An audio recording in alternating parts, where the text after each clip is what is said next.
চুমকি চলেছে একা পথে, চুমকি তো একা, আসবো নাকি চুমকি? ব্যাডমিন্টন খেলতে আসছো? আমরা তো রাত 10টা পর্যন্ত খেলি, তোমরা পারবা? দোস্ত, তোর ফাইনাল ভালো হলেই কি আর খারাপ হলেই কি, ফ্যাকাল্টির রুমে যে একটু সেটিং দিয়ে আসবি, একদম A+। মাইয়াটা কি পড়ছে না দেখ দোস্ত, আগুন, পুরাই আগুন, শীতকালেই গরম লেগে গেল। আরে ম্যাডাম, আপনি অফিসে দেরি করলে কোনো সমস্যা নেই, এমডি স্যারের রুমে যে এক কাপ কফি খেয়ে আসবেন, সব ঠিক।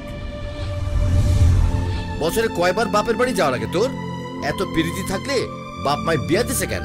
কোলে তুইটা দেখা দিত। কথার মাঝে আসো কেন? মেয়ে লোকে খালি পারে কান ভরতে। যাও এখান থেকে। কি শুনতে খুব কুৎসিত লাগছে, তাই না? কিন্তু অদ্ভুত বিষয় কি জানেন, শিশুকাল থেকে কৈশোর তারুণ্য পেরিয়ে বার্ধক্য পর্যন্ত এই কথাগুলো প্রতিনিয়ত আমাদেরকে শুনে যেতে হয় ব্যাকগ্রাউন্ড মিউজিকের মতো। এই ব্যাকগ্রাউন্ড মিউজিক আমার মা শোনেন, আমার মেয়ে শোনে, আমার বোন শোনে, আমার বান্ধবী শোনে। তারপরও আমার মা হাসি মুখে সংসারের সব দায়িত্ব সামলান।